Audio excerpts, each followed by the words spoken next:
Salamat po. You can start now, sir. Thank Okay, you. sir. Thank you. As of August 2, may nadagdag na higit 5,000 kaso at sa nadagdag na 5,032 cases po, meron 2,114 fresh cases at 2,918 late cases. Sa 2,114 fresh cases na naitala, 916 ay mula sa NCR, 279 sa Region 7, 901 sa mga natitirang rehiyon at 18 na repatriates.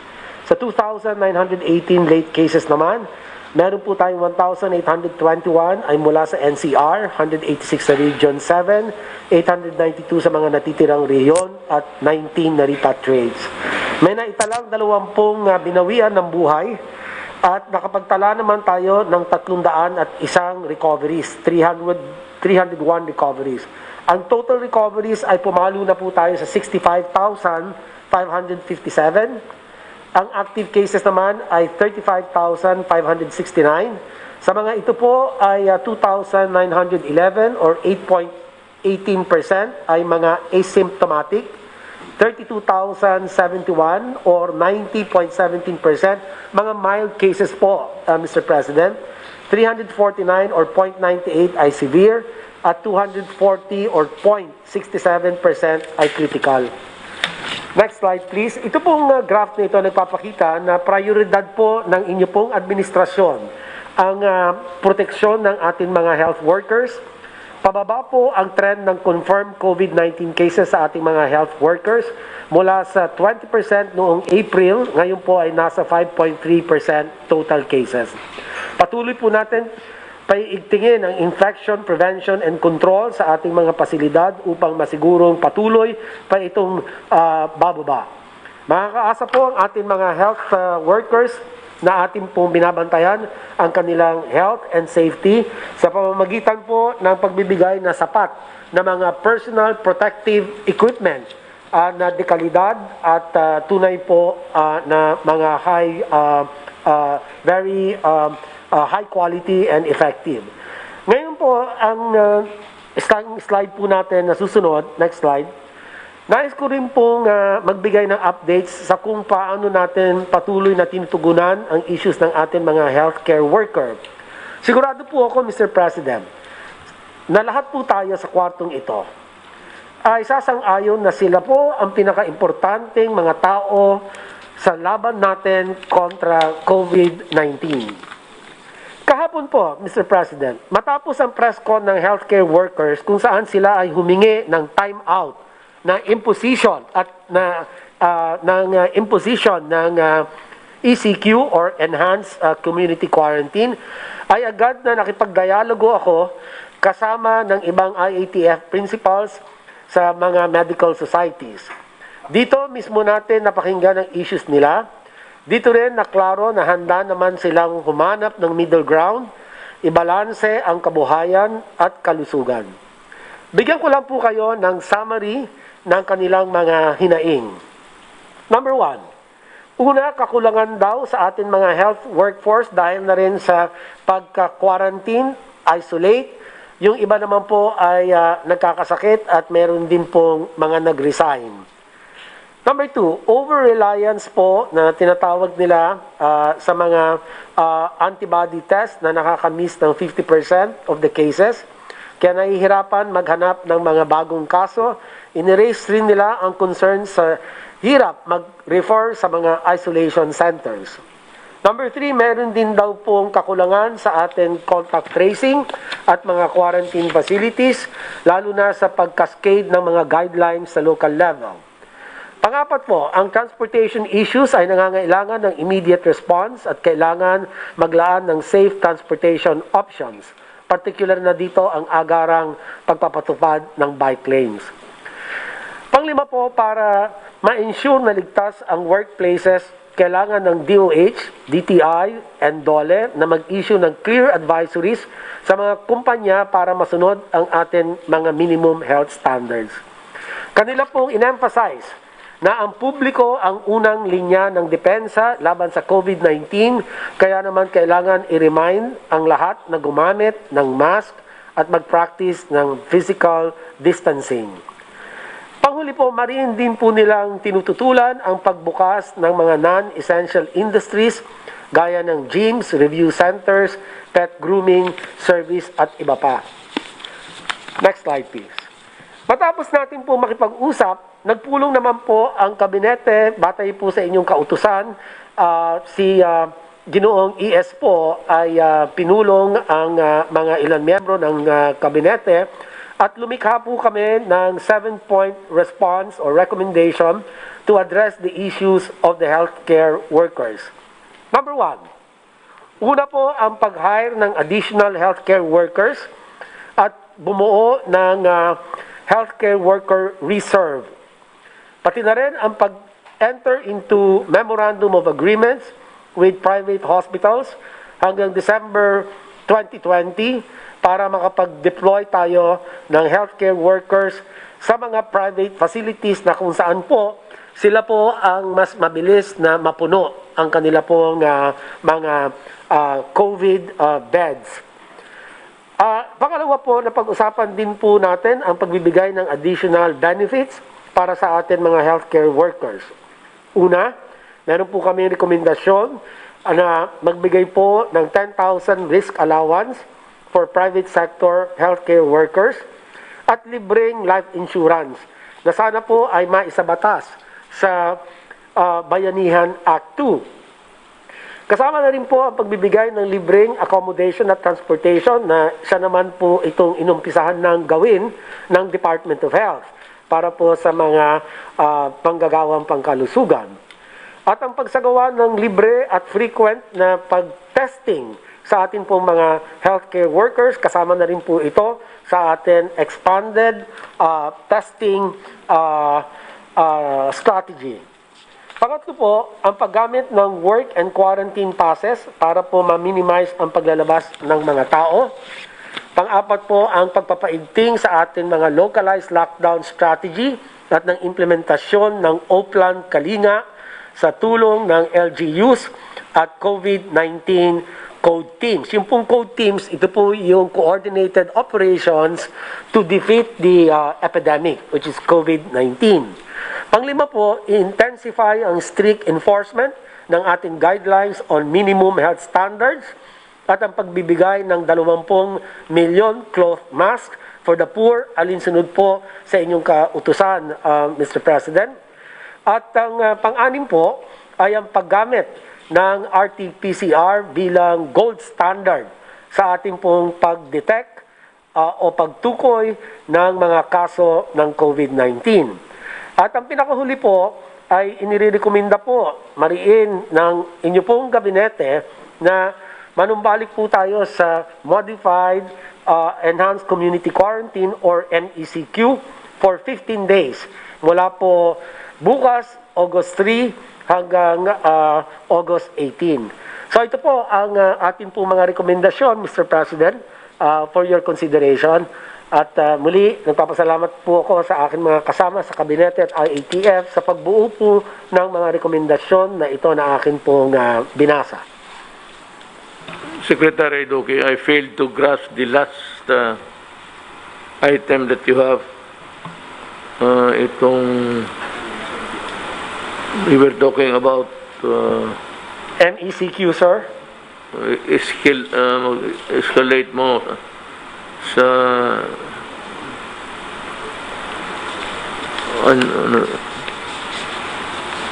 escalate mo yung lugar na we mentioned the other meeting. You are recommending MECQ.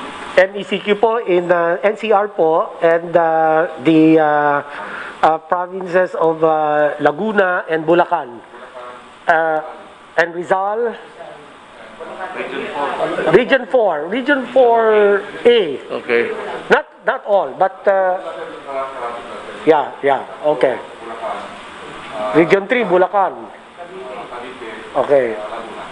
Yun lang po, sir. Ang ating pong recommendation for MECQ, Mr. President. Thank you. Po, sir. Salamat, sir. Before we go further, I'd like to introduce to you the ex-fiscal of Nueva Ecija, Daniang. We come from the same school. Siya yung tawag mo, and I need men not only in the matter of the safeguarding and health of the people from COVID. There are so many, well, there's always a graft here, graft there. Talagang may corruption dito, corruption doon. And you will remember that when we were talking about the Bayanihan 1, when it was still pending, I said that the money is very tempting. Could be used as political purposes, patronage, to the exclusion of others, or worse, baka pabayarin nila yung mga tao. And I even mentioned the other time about the NPAs getting their shots free. Look, I do not propose that you respond. I'm talking to the NPAs, the Communist Party of the Philippines. I do not propose that you respond to my policy. Kami lang dito, we have a policy. Every time I open my mouth and state a declaration, it becomes automatically a policy. Na itong mga NPA, if they really want to get their shots free, they can always line up. And I will ask now the military and the police to be forgiving. Pag nakapila sila doon, wala namang armas, just to get the shots. Give it to them. Hindi na natin sila. But after that, if you go home, then we fight again. But on even grounds. I want you to stay healthy because my soldiers are very, very healthy. And they should be getting the first shots of the vaccine should we acquire them in due time.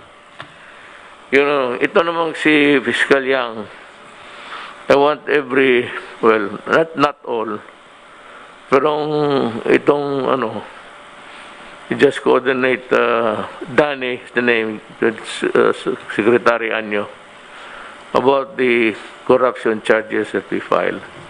I suggest that to save time, unless of course the Secretary in his discretion would rather hear them administratively. You know, you're a lawyer, and the fastest way to do it is actually administrative proceedings. Malayo masyado yung criminal. So there's so many facets of due process that would derail a proposed prosecution or a proposed how would you call it, or something that is also as a punishment. Pero I have requested officially kay Ombudsman Martires na I am not asking for the neck of the innocents. I just want the graft and corruption stop, and the parties involved in that corruption be prosecuted, be the mayor, the city council, or the barangay captain. And I cited to you the delay, the long and winding road. Huwag ninyo itong ikata, show it to lahat. This is very important. Because we have so much missteps. Pandol dito, pandol doon, because of corruption. And the last thing that I would want to hear is really itong ganito. Baka ipagbili, partisan, tao lang niya, yung kalaban niya, hindi, and all these things. That is why, if you follow the mindset of the officials vis-a-vis with the grafter, diretsuhin ko na sila ng prosecution. Well, administratively, yes, because that's the best way. For the city councils now, who are delaying the passing of the ordinance. Because 2 months, 2 years. If I'm telling Secretary Ann here, 2 years the paper spending, it is graft and corruption. I'm telling you now, kayong mga municipal, city, or I do not know if the provincial board is included, pag hindi ninyo inalabas yan, beginning today, I'm going to give you exactly 3 days. Report to the DILG, city, provincial. Ibigay mo doon, and for the DILG to inform Secretary Anyo, yung boss nila, na submitted na. So, the clock is ticking, except on the days we do not hold office. I'll count the 72 hours, weekdays. If, for example, if it has been there on Monday, then 2 to 3 days should be on Thursday. If you fail to do that, I am directing Fiscal Yang to file the case immediately with the department o sa ano. Nandito nandiyan ba kay ang record nandiyan kay Fiscal, but you can always go to the office of General Anyo and take a look. Demand na mo natin kasi sabi ko, my God, 2 years na lang ako, magwawala ako. Gusto ko, hinto na ako sa gobyerno, sabay tayo. Talagang I'll see to it that you are effectively suspended, preventive, suspended as a form of a punishment. But I would prefer that you be dismissed immediately. And the courts for not to interfere. I am not without understanding the situation that governs the separation of powers, that I cannot also intrude into yours. But help me on this, as long as I am in the path of due process. Please do not interfere. Of how there might be an injunction on someone. This is not time for hearing cases. We will make the accounting of our behavior maybe after COVID. Kurumentas ngayon, talagang I want barangay captains, the idiots and the low life in the lower echelons of government, they should know that at least. I may not be really the best, but I want to taste your agony, and I want to taste your humiliation while I am here, because you are a criminal. Pag nagkamali kayo dito, wala, pasensya. I will ask I will demand your resignation if it really calls for it. I will demand. Now, if we come to a 4, well, tingnan natin who gets what. Ako, sabi ko, I am already dispensable. Pwede na akong effectively suspended rin. Okay ako. Tapos na ako. Kayong mga yawa, kayo talaga ang hiritan ko. Para makatikim kayo ng... Ayaw ninyong huminto eh. So, mga barangay captain, stop acting like God in your barangays. You are just a human being. I'm sure that you know nothing or little at all about governance if you are there into corruption. Kaya kung wala kayong nalaman, talagang nagagalit na ako. Kaya wala akong respeto sa iyo. I have no compunction about sending you to jail or suspending you until the last day of 2 years from now para mawala kayo sa horizon. You are removed, effective, already removed from the political horizon. You do not deserve to stay in the government a minute longer. Now, I know that you've been earlier, the cry of the moment, which is really, I believe, well taken. And they are right. Itong government, not the government, but yung health workers who will be in the hospitals. Private. Am I correct? Okay.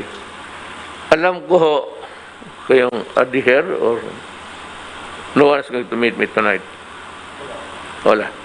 So if they're listening now, ganito ang the following moves that government has decided. We agree that you are bone weary. Alam ko na talagang kumikit-kit na sa buto ninyo yung kirap ninyo.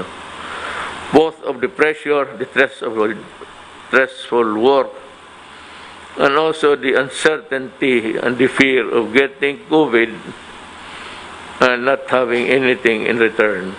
And that would also be wrong because yung tawag na unjust enrichment at the expense of others. Well, it is not really the real case on all fours. It applies that government cannot take advantage of the services of private persons or citizens and yet send them to the dragon pit. So we are ready to consider that itong, well, if you want to term it stipend or allowances or pay, give us time. We will make the report. Sana masali ito sa the second Bayanihan. Baka masali ito. Kung masali ito, ibibigay ito sa inyo. Ora mismo, no delay from the Treasury, diretso na sa inyo. If you want it to be Treasury warrant, fine. If you want to be in cash, fine. We will look for the right persons to distribute it. But the thing is, you can rest assured that there will be no corruption dito. Talagang uupakan ko kayo, mga putang ina. Talagang uupakan ko kayo. Yeah, the humiliation of being treated as one who has been ousted from service because of corruption. Para malaman ng mga anak ninyo na babuhay kayo sa putang inang kulukuhan. Regarding the benefits, we were also strongly recommend it to be included in the Bayanihan to insurance, then free accommodation, free transportation, free and frequent testing. Magdasal lang tayo sa Diyos. There is enough. You are scraping wala na tayo. Remember, Filipinos, na the time of giving the assistance or the stipend or your allowance is no longer there. We cannot give you that anymore. Tapos na yun. Kaya ito, sabi naman ng iba, paano ba itong gobyerno, hindi man nila masolve? Gamitin mo nga utak mo, putang ina. Kasimple. COVID is the enemy, not government. Government is trying to control. As a matter of government, put you in prison in your houses. Kaya anong nangyari? Maraming ayang din sumunod. Cebu is a standout. I saw it from the government surveillance TV. Then, nakita ko parang walang nangyari. Motor sila lahat. So I was complaining, I'm telling you, we were having a cabinet meeting several times. That itong Cebu, murag wala. Murag walay sakit nga galibot. But there is no germ. Kagaw nga balibot. You are doing life nonchalant. Nagbaliwala lang. Sige, continue lang tapo. Mahaw, panood to, inom. Uta. Pagdating ng panahon, sabihin pa ninyo, we are having trouble here. The hospitals are... Nobody in this world was really prepared to deal with it. And only a matter of 48 hours upon advice, I already suspended the way of the usual life and tried to sequester you inside the quarantine of your home. Wala nga anong sabihin. For example, Secretary Dugue, they want their neck. Then I ask you, okay, you want me to fire Dugue? Let me be satisfied. Anong kasalanan ng tao? He did not import COVID. He was there all the time, and an infection was overwhelming, not only for the Philippines. I do not want to compare it with any country, but it was a global thing. And ngayon, bakit tayo marami na? Well, sana makapanood kayo ng YouTube or YouTube. Makita mo ang spike ngayon, binalikan sila. And the scientists say that it will be, this COVID will be forever, for decades. So ang sinasabi ko sa the same. What I said earlier, in the early days of this pandemic thing, I said that, be careful because it is swallowing the rest of the world. And we will be no exception. Dito sa Cebu, makita mo naman sa Cebu pati Maynila, almost same behavior. May mga tao talagang nasa labas, and they can only be controlled kung saan sa mga barangay, kung saan kayo nakatira. But kung nakapuslit kayo, tapos magpasel-pasel, magnegosyo pa rin kayo, whatever, and without a mask at that, making it worse. Hindi ka naman, ngayon marami. Then you say that government, nobody, pandemic nga ito eh. The epidemic is bad enough. But the pandemic is that every country is now using its own resources. Hindi mo kabigayan. China of late might be delivering some help in terms of equipment. Pero hindi kasalanan. Now, if Secretary Duque misquoted or was not accurate sa kanyang figure, para sa akin, matulala ka sa figures because they come in incomplete and sometimes wrong, sometimes asymptomatic, sometimes nakauwi na. So I'd like to know, let me ask you a question, Secretary Duque, if you may please. Itong sa case summary natin, itong nakalabas, kasali pa dito sa the number of recoveries. Is this an original number or a changing number? Only those that are presently hit or affected. This is a changing number, Mr. President, kasi yung pong meron pong IATF policy or resolution that the time-based reckoning of recoveries of the asymptomatic and milds after 14 days po that they were in quarantine from the onset of illness. Kasi yan po, usually 10 days nga lang po, sabi ng WHO, gagaling ka na po. Basta mild po and asymptomatic. Kung natapos po ninyo yung 10 days na yon, nagdagdag pa po ang DOH with the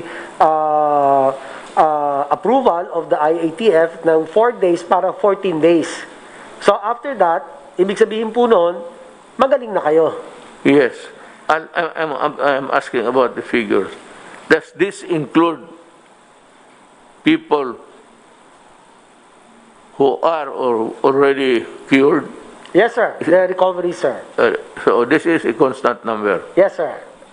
This number will continue to increase as more and more people recover. Including the first computation. Yes, sir. Kasama na po. Itong 103. Yes, sir. This is part of the 103,185. And of these, meron po tayong recoveries na 65,557. Ang ating pong active cases, which means these are still either in quarantine or in the hospitals or in the ICUs, isolation beds, depending on their clinical condition, Mr. President. Yeah. Opo. I know, especially those. Now, look, ladies and gentlemen. By the way, si Fiscal Yang, I forgot to mention where he belongs. He is with the presidential anti-graft. Doon ka. Then I need another classmate of mine. Tinabahan ata ng COVID. What is really very, not sad, but almost an irritation that could put stress on anybody's mind. Itong mga kasama mo mga doktor, yung iba ng private, yung iba na sa gobyerno. So sa gobyerno, I really appreciate your hard work.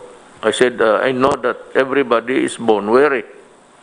Talagang pagod na. Kaya ito sila, sinasabi mo ngayon, health workers, frontliners, lagay sa private hospitals, if they continue to expose themselves, tinamaan sila, it is not fair for government just also to sit down. They must be included in the recovery period. Now, kung itong, mahirap nga bilangin kasi may mga tao na naging COVID cases, gumaling lang sa bahay.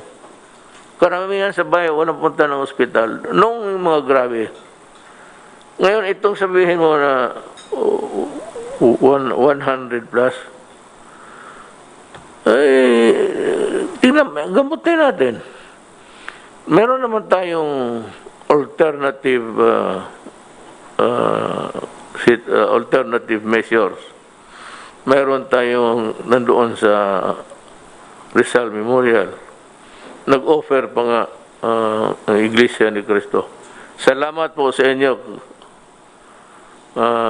Iglesia ni Cristo. And any others.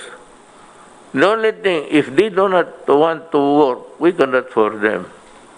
Pero, for Diyos naman, tanungin ko kayo. Pati ikaw, Secretary Doge. Pati ikaw, si Dr. Vega. Kung mga ganito na sitwasyon, we are up against virus, germs, microbes, tapos nagkasakit. Who can we turn to? Kung gera lang sana ito, I can order general lang sana ito gawin mo. I am not satisfied with this because losing on that province. Mapasabihan ko ang police secretary nyo. Napakahina yung trabaho niya. Ngayon, dito sa iyo, I ask now every doctor and nurse. My wife has also volunteered to be a frontliner. May anak kami, kaisa-isa. But since she is moved by a sense of, kasi nasabi niya, nahihiya siya sa sarili niya. She's a nurse, and yet, ang trabaho, itong ganito, it's war against microbes. Who are our soldiers? The nurses and the doctor. If you cannot go for the extra mile, well, I can understand. I'm very sorry. I can understand you. Pero wala kaming matawagan ng iba eh. So ito ngayon sa bakuna pagdating it will be headed by the medical corps para sila ang may tabulation. Walang magkamali. Patient. Lahat ng ahensya na may mga nurses, mga police, there are already thousands of police. Maraming nagpulis kasi ang sweldo ng nurse 8,000. Ang sweldo mo pagka pumasok sa akin, entry fee mo 30,000.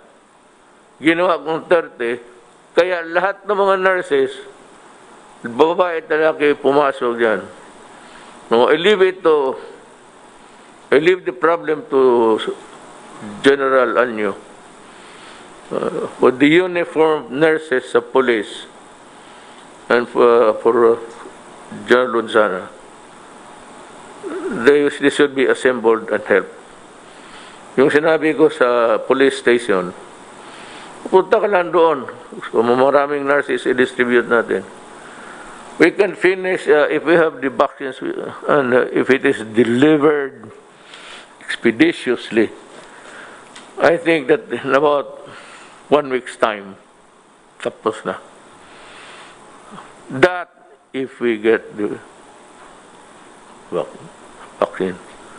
Pero as goes now, wala pa namang sinabi lang na kompleto na. And China is leading. That's what I told you. I believe in China because they're very conscientious. And hindi reklamador. May isang bayan na mayaman, pagka-reklamador na binigay na ng Panginoon Diyos yung biyaya niya. Tapos sige pa reklamo. Ngayon nag-spike kasi sige sila protesta. Kaya ako dito, sige mga left, sige, sabi nga, yung mga left, if you want to protest, go ahead. I myself will sign the permit. Pag mahingi ka ng 3 araw, magagalit ako. Gawain mo 10 araw po. Diyan, magbabad kayo. Protest to the high heavens. But for as long as you are not a part of government and you do not know better, worse is you pretend to be an advisor, tapos sabihin mo mag-tweet ka, God help this country. Huwag na natin distribuhan ng Diyos. Mas mabuti kung you are not a part of it. I can see an ambition in a man's face. Kaya tapos magsali, bakit hindi mo kami in-advisean? So what can you advise about COVID? Tell me if you're a doctor, anong ma-advise mo? What's the best solution? Best solution is you go into your house, stay there, do not crowd in other places, mingle. Walang, at least mahina. But yung gamot, sinasabi mo, what are we doing? Oh, what are we doing? What can we do? Magbigay ng pera? Wala na tayong pera. Mayroon pa dyan yung mga bright na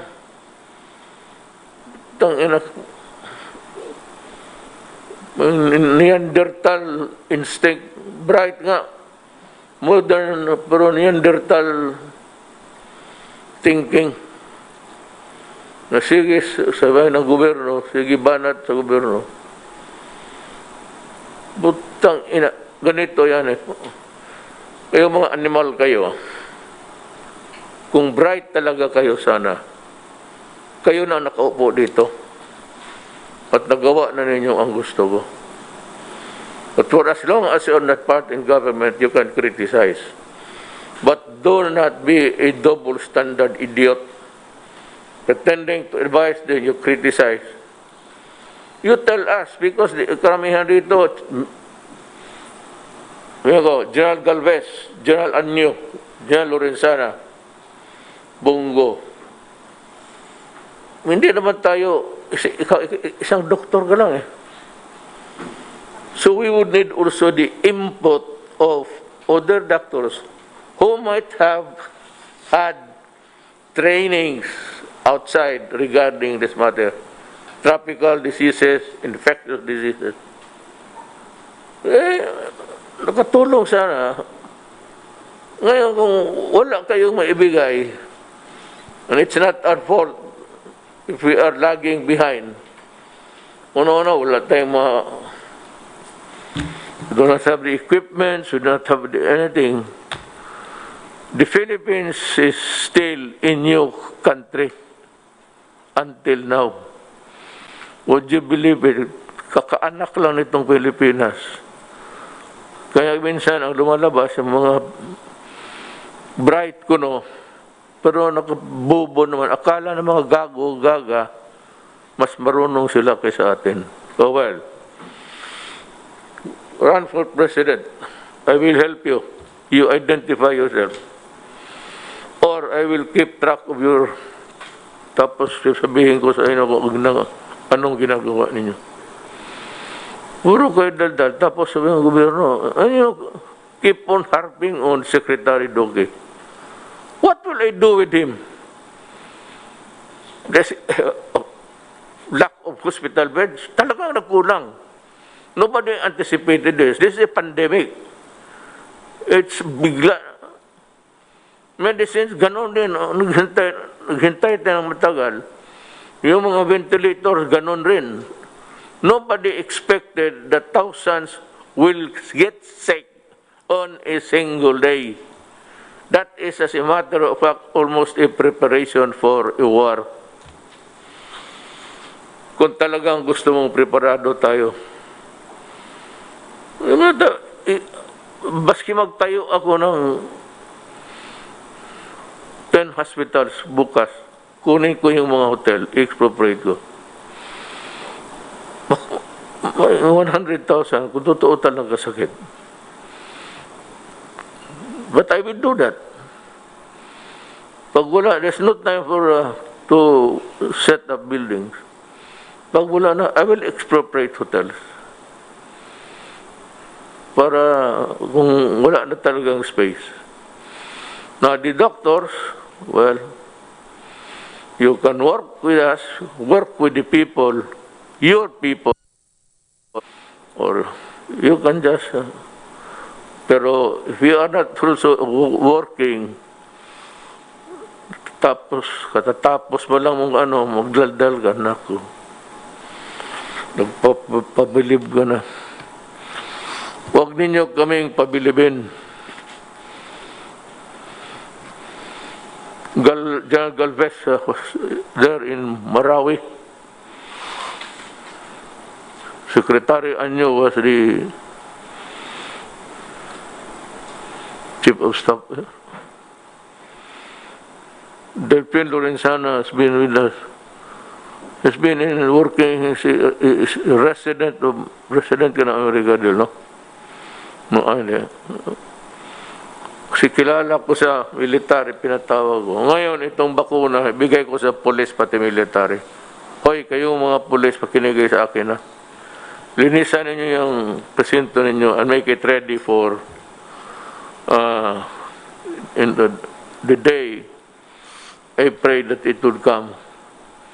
Yun na lang ang police station mas malapit, saka marami. Basta doon, only requirement is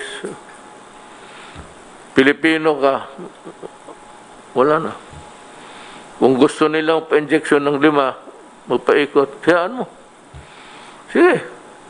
If they want to have an overdose of the vaccine, go ahead. If there's one thing that we cannot help, there is no cure for it, is stupidity. And mind you, all those people talking and criticizing, hindi naman alam. Kung ilagay mo dito, yan naman, makandara pa yan. Kung ilagay mo dito, yan ngayon, sige, kayo dito. They will hang you. There's the bin, they will hang you. We're doing our very best. And yung localized lockdown. I'm sorry, Manila. Ngayon, magsabi kayo, i-lockdown mo na ang Manila. Ang ibang lugar, entire Philippines, para talagang wala nang mahawa. Wala ka nang mahawaan, wala ka nang mahawa. Problem is, wala na tayong pera. I cannot give food anymore and money to people. So, I have to send it's modified for the, lalo na for the critical industries. Food, number 1. Medicine. So, binitawan ko yan sila kasi unang-una wala nang makain. Ilan lang ang tao talaga na may savings good for a rainy savings for a rainy day. Well, our savings is just good for a drizzle. Ano bang drizzle sa Tagalog? Ambon lang. Yung ibang preparation for a typhoon. Hindi tayo mayaman. Do not compare us because our money is equivalent to about 48 ngayon ang exchange. 49. For today, it's 49. Ang ating 49 pesos, $1 lang yan. Ang bilihan sa labas, ang ginagamit, $1.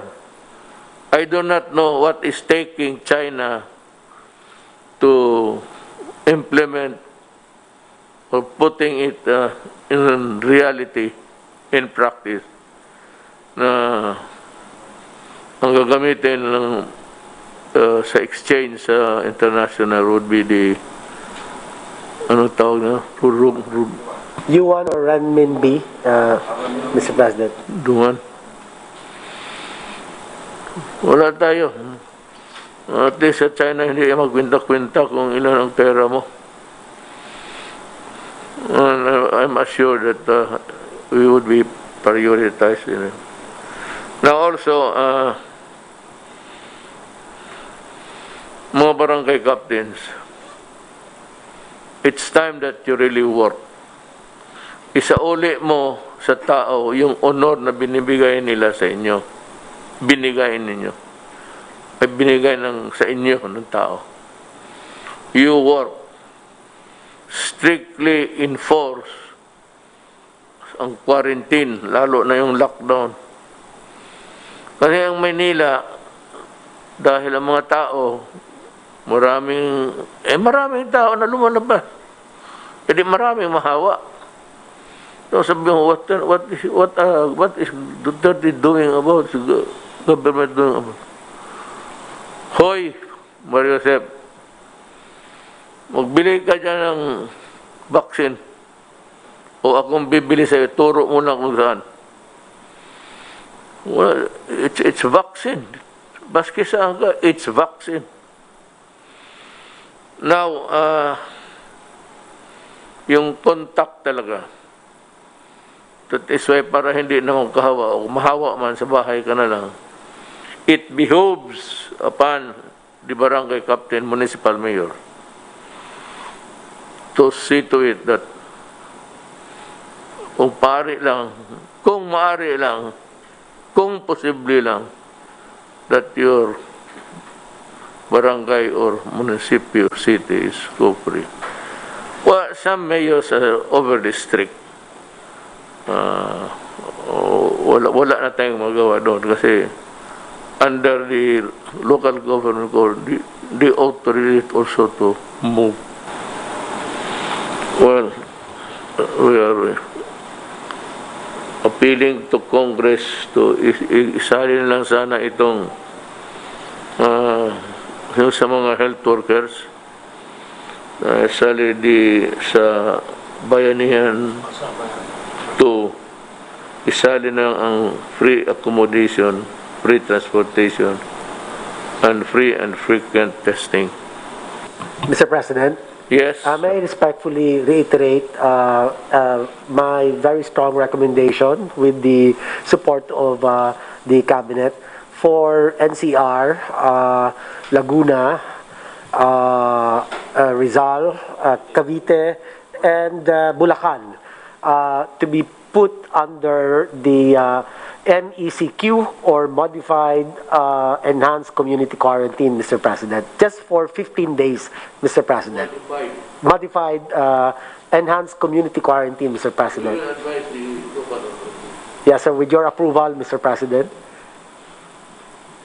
there any comment? Thank you very much, Mr. President. Maraming salamat po, Mr. President. Anyone who would want his piece? Sir, Mr. President. John Galvez then. Sir, Yusek Vega and I are going around also with Secretary Duque with the hospital, sir. And we found out that those who are affected by COVID, there is some sort of psychological impact on our health workers. The Bayanihan one has given 1 million for those who died and also 100,000 for those severe and critical patients. But those who are mild, who are also hospitalized and also having the anguish of being infected, sir, we recommend, sir, na mabigyan, sir, natin at kahit na 10,000, sir, yun, sir, yung mga almost 5,000 po, sir, yung naging positive, sir, natin. Kasi yung fear, sir, ng fear ng mga sir natin, ng mga health workers to be afflicted by sir, parang nagkakaroon, sir, ng discrimination na they will be sir, kasi ako meron din akong pong staff na heya ko, sir, he cried out loud na parang may emotional breakdown ang sir, especially yung health worker na he is even expose herself or himself to the danger, and then later on parang he will feel discriminated. That anguish parang sir, parang hindi natin man, sir. Then they spend also money for their own medicine, for her own medicine. It is proper lang, sir, na mabibigyan natin kahit konti, sir, na kahit na 10,000, sir, each. I agree with you. Even 15. So sorry. Mr. President, you ordered us a while ago to assemble those nurses who enlisted in the armed forces, pati dun sa PNP. Yes. We will do that, Mr. President, but there might not be enough of them kasi baka konti lang ito. Now, we propose something like calling to active duty those reservists, medical reservists. We'll call to active duty these people for a period of 2 years to serve with the AFP. And then we propose also that to beef up our health services command, to be able to allow us to be allowed to enlist at least 10,000 people composed of doctors, nurses, medical technologists, medical aid men. And this will become our reserve for any eventuality. Mabuti ito, Mr. President, kasi itong mga taong tumautosan natin, pwede sila mag-overtime, and they will be under the military control. So, mas madaling utosan, Mr. President. So, we are going to prepare the organization and the budget, and we will show it to you, Mr. President, for approval. I have heard the call of different groups from the medical community for a 2-week enhanced community quarantine, ECQ, in Mega Manila. I fully understand why your health workers would like to ask for such a timeout period. They have been in the front lines for months and are exhausted. To our health workers, this is a war that you have been trained to fight.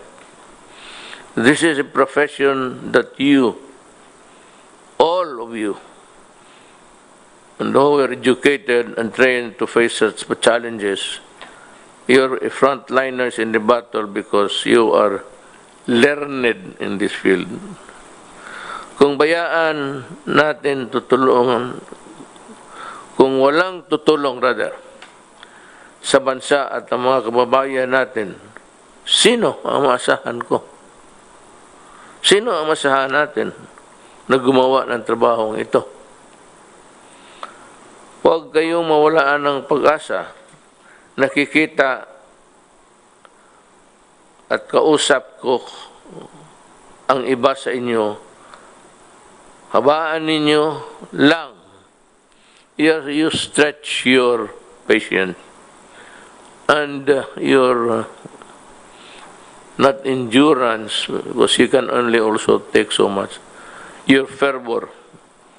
Haan na lang ninyo yung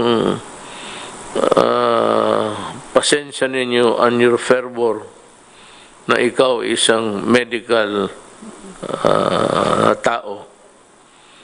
At tiwala kami sa inyong kakayahan. We are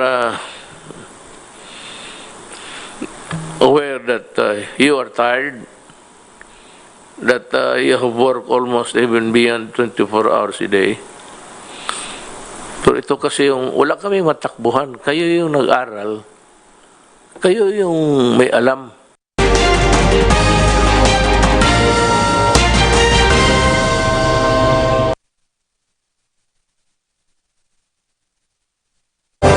UNTV, your public service channel.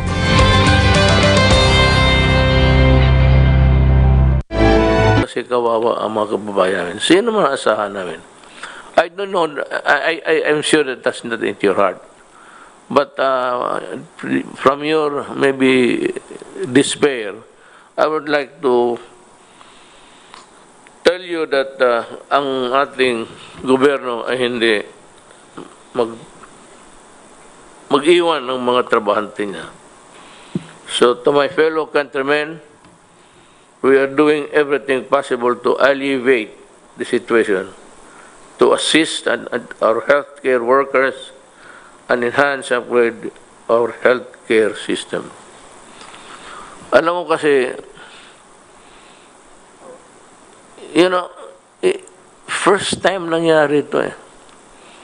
And this is not just something like a call to action for a few sick persons, maybe because of the distance or maybe because of the... Ito lahat eh. Wala namang may gusto. Kaya nga si Secretary Duque, gusto nila putulin yung ulo. Ano mang kasalanan niya? Na yung medisina nandyan, buhol-buhol ang trabaho. This is the first time. And hindi ko kinukumpara. You read or you listen to BBC and CNN. Nakita ninyo America and the rest are far more worse than us. Yan ang problema. But they have the machines, they have the equipment, and yet they are suffering terribly.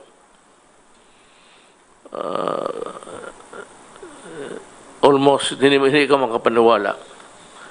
So kami dito, hindi namin kayo kinakalimutan. There would not have been no need for you to go into itong ganito and raising your hands as if sabihin ninyo revolution. Now, if you think that this can be solved by revolution, then by all means we start it. Mas gusto ko. Kung magsabi kayo, nagtaas na kayo, revolution, go ahead. Because I would be calling all people who love their country to come forward and work with the people. Yung mga health workers na hindi connected sa gobyerno, we will try to help. But that there is no need for you and for the guys ng 1,000 of you telling us what to do publicly. You could have just wrote us a letter. Lahat naman ng sinasabi ninyo, sinusunod namin. You know, it's the resources. Ang pera, may gusto kayong bilhin ko.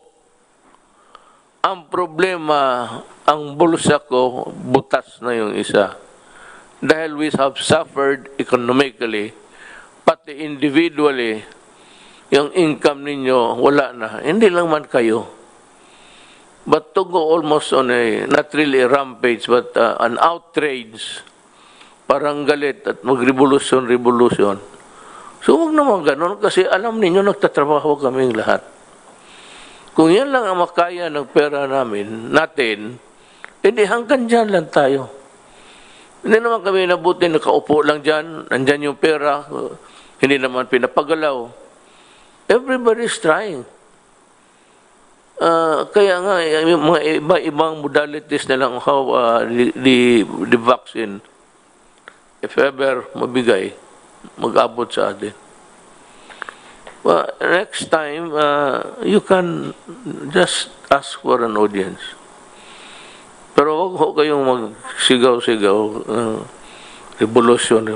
Alam mo, sa totoo ko, alam niyo, hindi ako kilala talaga. Magsabi kayo revolution, then, ngayon na.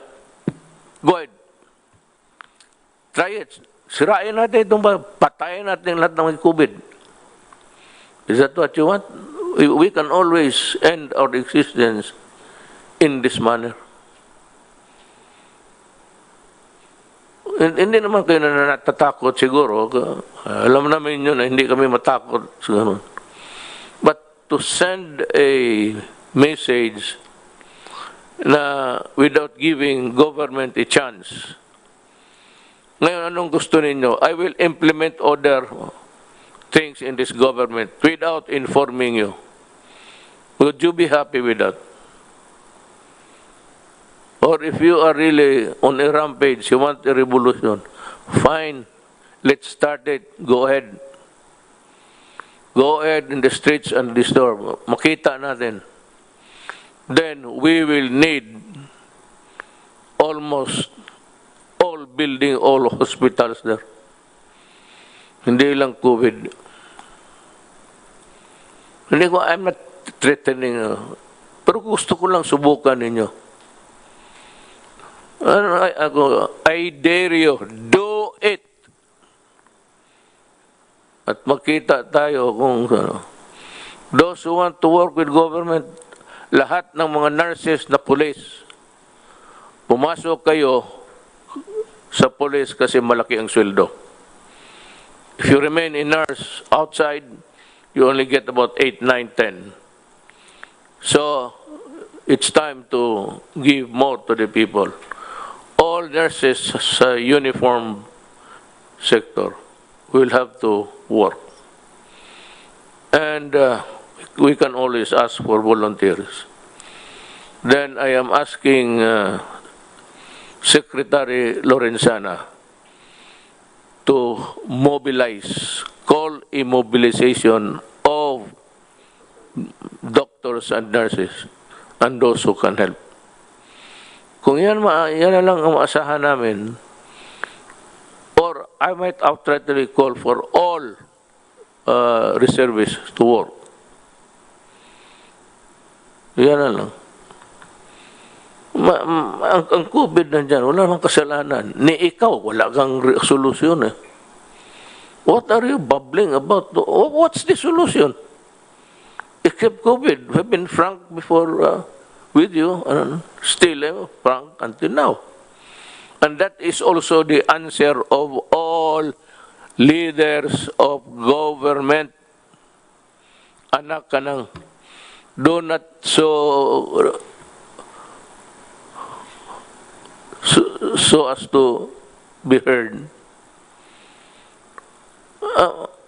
I don't give if you gather 1,000, 2,000. But bear in mind na kayo mismo, kung ipa-take over ko kayo lahat. Ako ang magbayad sa inyo. Take over ninyo. Tignan ko kung ano ang lagay ninyo. We are not incompetent here because we are not doctors. Kayo ang dapat ang you should do the soul searching, not us. Kami kayong makatulong sana, ito lang kayong ginagawa, kung magreklamo, ikaw naman, what can I do? I've always been praying to God for the vaccine. Alam niya, doktor kayo eh. Huwag na natin dramahin ito ng mga pasulat-sulat. At saka itong mga health workers that I said you are bone weary. Bone weary is an idiom. It's just simply that you are too tired to move. You are beat. Ika nga.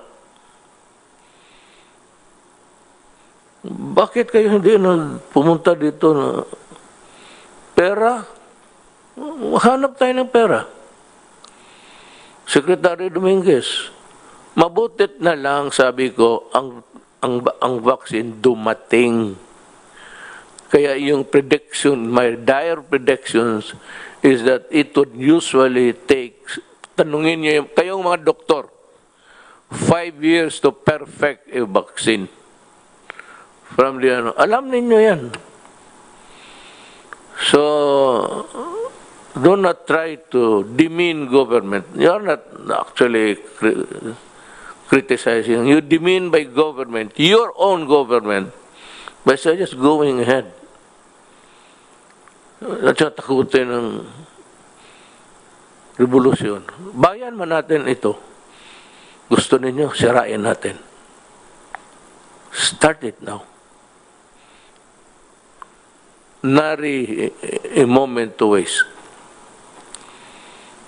Ako kung anong klase ibigay ng tatrabaho ako, kung anong ang nasa harap ko, I will react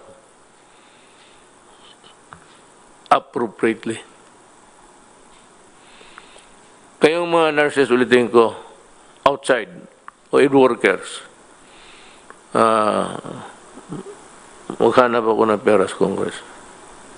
Again, to the health workers, doctors, nurses, not connected with government, we will try to look out for a way. Marami kaming gustong ibigay sa inyo. Insurance, then return 10,000 risk, tabala, across the board yan. Tapos, free accommodation, free transportation, free testing. Siyempre, dapat kayo every 2 days, masakit lang sa, wala bang pantusok na putang ina na hindi.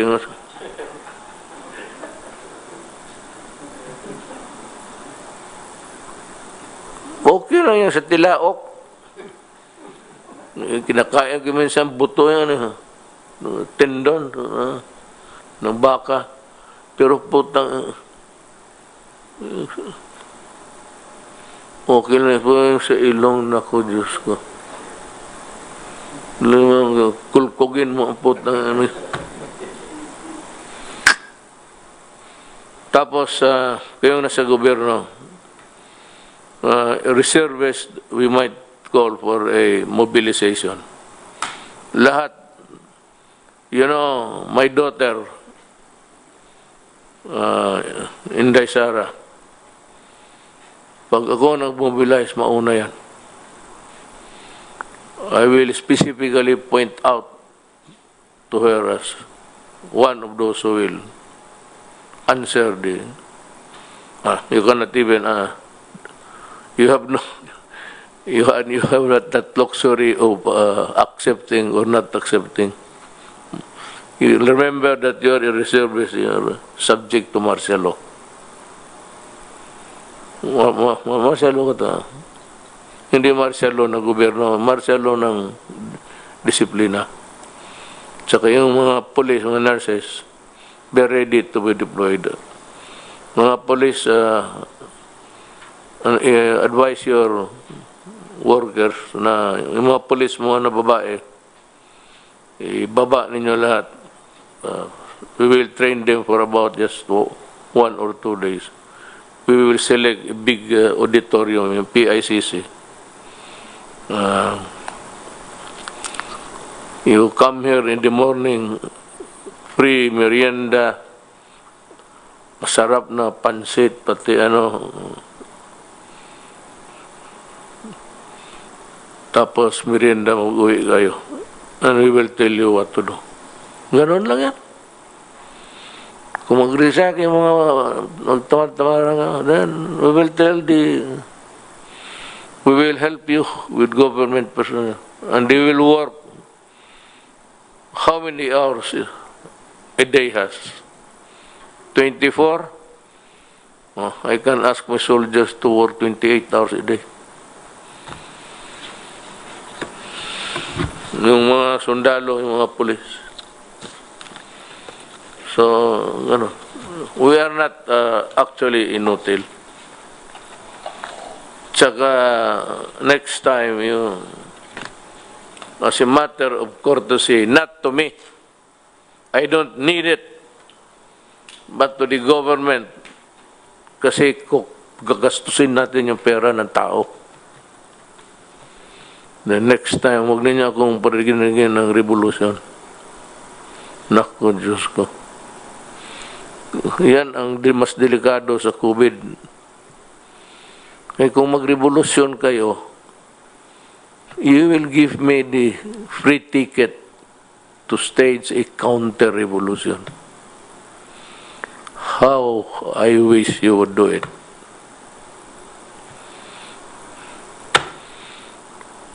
Mga kababayan ko, tiis na ng kunti. By December nandyan na. Do not go out kasi ihawa ninyo yung mga iba. Kaya matatagalan tayo. Yung nahawakan mo, hawakan niya. Yung rails. Yung sa escalator. Pupunta-punta, hawak ninyo. Tapos sinawakan na kung maggano ng kamayan sa mga sipon, tapos balik. Tapos ikaw yung susunod. If you go out, you tend to exactly do what I just told you. Sa jeep, taxi, yung inupuan. Magpahid sa ilong yan kung may sipon, na tapos hawak ng... Wala nang katapusan. So, kindly stay home kung hindi naman talaga importante. And for those who really are working in the government critical public work, we have to go. We have to work. Mayroon na tayong medisina. May medisina tayo. Meron na, di ba? We ask Rizal Coliseum saka itong Iglesia ni Cristo pumayag. Salamat po sa inyo.